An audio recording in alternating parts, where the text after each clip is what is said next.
عبرانی زبان میں خدا کا شخصی نام یہوہ لکھا جاتا ہے۔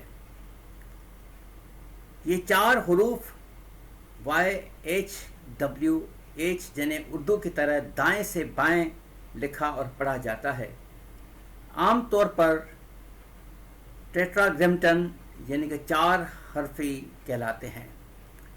بائبل مقدس میں مرقوم بیشتر اشخاص اور جگہوں کے ناموں میں اس الہی نام کا مخفف شامل ہے۔ آئیے دیکھیں کہ کیا یہ اسم معرفہ کچھ اشارے فراہم کرتے ہیں کہ خدا کے اسم ذاتی کا درست تلفظ کیا ہونا چاہیے۔ واشنگٹن DC USA میں ویزلی تھیولوجیکل سیمنری کے پروفیسر جارج بوچینن بیان کرتے ہیں کہ قدیم وقتوں میں والدین اکثر اوقات اپنے بچوں کے نام دیوتاؤں کے نام پر رکھتے تھے۔ اس کا مطلب ہے کہ وہ اپنے بچوں کے نام اس طرح لیتے ہیں جیسے ان کے دیوتا کا نام لیا جاتا تھا۔ پس ٹیٹراگرامٹن بھی لوگوں کے نام میں استعمال کیا جاتا تھا اور وہ ہمیشہ درمیانی حرف علت استعمال کرتے تھے۔ لہذا بائبل میں پائی جانے والے چند ایک مخصوص ناموں میں خدا کے نام کا مخفف شامل ہے۔ مثلا یوناتن جو عبرانی بائبل میں یہو ناتن یا یہوہ ناتن ہے اور اس کا مطلب ہے یاہو یا یہوہ نے دیا۔ پروفیسر موصوف مزید بیان کرتے ہیں کہ عبرانی میں ایلیا نبی کا نام ایلایا یا ایلائی یاہو ہے، جس کا مطلب ہے میرا خدا یاہو یا یہوہ ہے۔ اس طرح یوسفت کے لیے عبرانی اسم یوسفت ہے، جس کا مطلب ہے یاہو یا یہوہ نے انصاف کیا۔ ٹیٹراگرامٹن YHWH کا دو رکنی تلفظ یاوے حرف علت او کی آواز کو خدا کے شخصی نام کے حصے کے طور پر ہونے کی اجازت نہیں دیتا۔ تاہم بائبل کے بہت سے ناموں میں جن میں اسم اعظم شامل کیا گیا ہے، اصلی اور مختلف دونوں ناموں میں حرف علت کی آواز نظر آتی ہے، جیسے یہو ناتن یا یوناتن میں۔ لہذا پروفیسر موصوف اس الہی نام کی بابت کہتے ہیں کہ اس میں کسی بھی صورت میں حرف علت او یا او غائب نہیں ہے، اگرچہ لفظ کا کبھی کبھار یا کے طور پر مختلف بنا لیا جاتا ہے، لیکن یاوے کبھی نہیں۔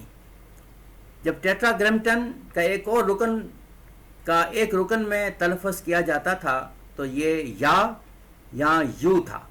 اب اسے 6 رکنی لفظ کے طور پر پکارا جائے تو یہ یہوہ یا یہوہ ہوگا، اور اگر کبھی 2 رکنی لفظ کے طور پر اس کا مخفف بنایا گیا ہو تو یہ یا اور یاہو ہی ہوگا اور یاوے کبھی نہیں۔ 19ویں صدی کے عبرانی عالم JC نیوس نے اپنی کتاب ہیبریو اینڈ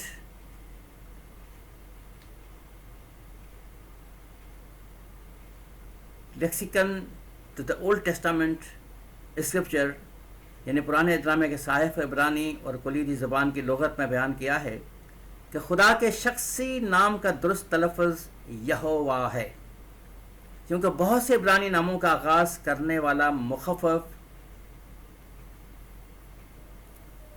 یہو اور یو ہے، اور اسی لیے عبرانی بائبل یعنی ببلیا ہبریہ کے ایڈیٹر روڈولف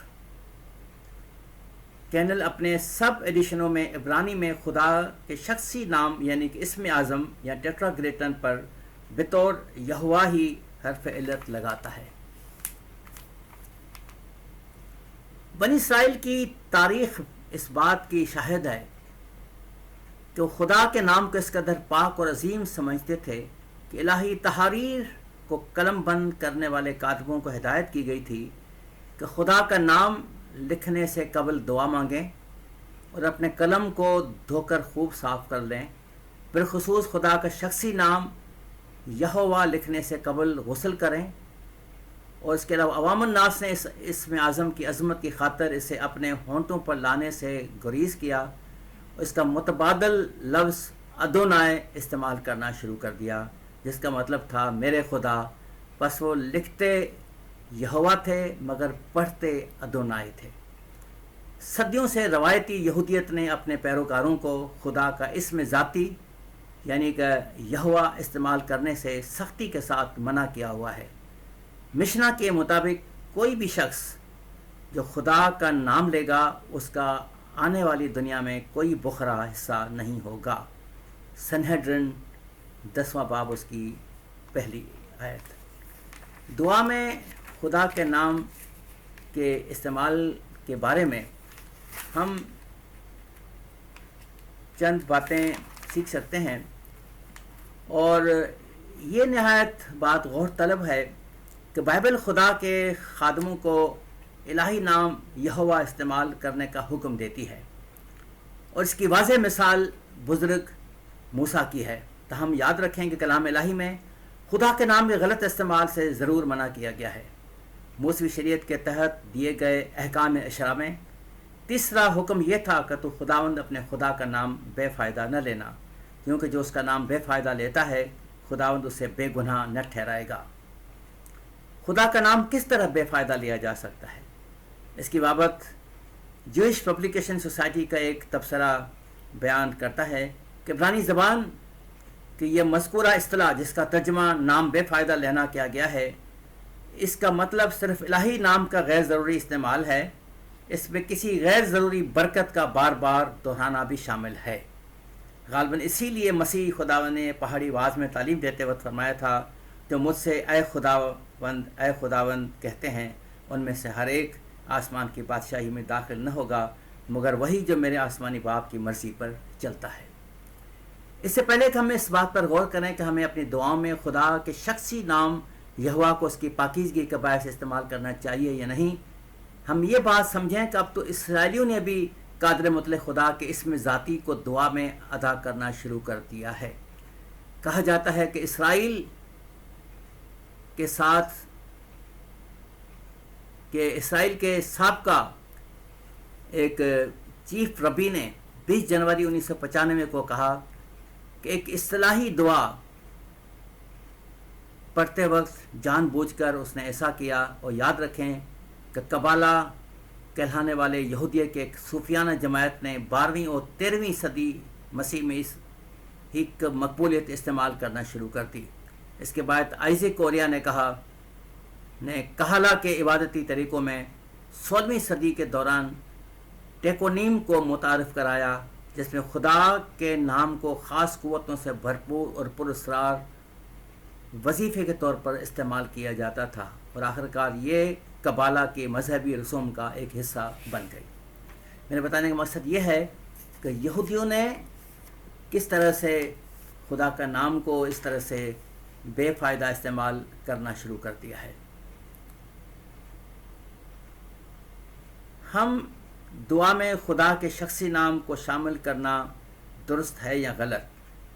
یہ بات ضرور یاد رکھیں کہ ہمارے خداوند یسوع مسیح نے پہاڑی آواز کے دوران بڑی بھیڑ اور اپنے چنیدہ شاگردوں کو دعایا نمونہ دیتے ہوئے سکھایا، بس تم اس طرح دعا کیا کرو کہ اے ہمارے باپ تو جو آسمان پر ہے، تیرا نام پاک مانا جائے۔ غالباً مسیح یسوع نے جب یہ بات سکھائی تو اس وقت اس کے پیش نظر قریباً 400 برس پہلے ملاکی نبی کے صحیفے میں شامل یہ شکایت تھی کہ جو آسمانی باپ نے اپنے لوگوں سے کی کہ میرے نام کی تحقیر کرنے والے کہنوں، بیٹا اپنے باپ کی تعظیم کرتا ہے، بس اگر میں باپ ہوں تو میری عزت کہاں ہے؟ ملاکی پہلا باب اس کی 6 آیت۔ دنیاوی طور پر اگر کوئی بیٹا اپنے باپ کا نام بھول جائے تو اس کی شخصیت مشکوک ہو جاتی ہے، اور تا حیات اسے دوسروں کے طعنوں کے ساتھ اپنے ضمیر پر نہ کرتا گناہوں کا بوجھ بھی برداشت کرنا پڑتا ہے، تاہم کیا ہم اپنے آسمانی باپ کے شخصی نام سے بے خوبی واقف ہیں تاکہ اسے پاک مانا کریں؟ عید فصح منانے کے بعد اپنی مصلوبیت سے پہلے مسیح خدا نے آسمانی باپ سے طویل دعا کی اور کہا کہ میں نے تیرے نام کو ان آدمیوں پر ظاہر کیا جنہیں تو نے دنیا میں مجھے دیا۔ یوحنا 17واں باب اس کی 6 آیت۔ خدا ہم سب کو برکت بخشے، آمین۔